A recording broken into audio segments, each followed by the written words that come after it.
Martine Linière-Cassou. Merci, mesdames et messieurs, de votre intervention. Pour moi, c'était un bonheur total que de vous entendre, d'autant que je suis maire d'une ville qui s'est construite autour d'un paysage, Pau, sur les Pyrénées. Et donc, ce que vous disiez en particulier, madame, ça me parlait complètement.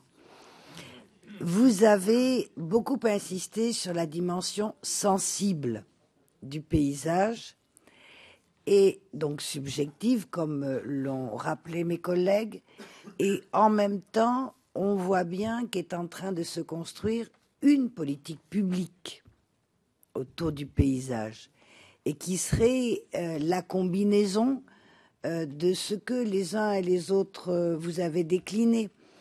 À la fois politique agricole, à la fois politique énergétique, à la fois politique d'urbanisation, etc., etc., et avec une gouvernance qui effectivement devient complexe et doit se mettre au diapason du paysage que nous avons face à nous, que nous avons construit en même temps que l'on regarde.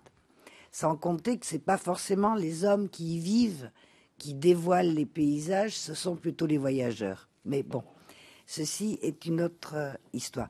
La question que je me posais, c'est si on sent bien la nécessité de faire du paysage une politique publique, et celui-ci est d'abord, et plusieurs de mes collègues l'ont relevé, subjective. Donc, qui dit politique publique dit évaluation, dit mesure d'une efficacité. Par les temps qui courent, c'est quelque chose qui devient à la mode.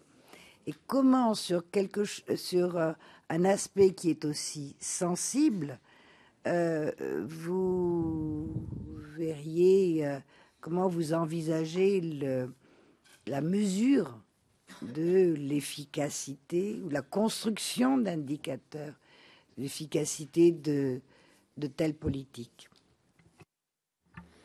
Merci.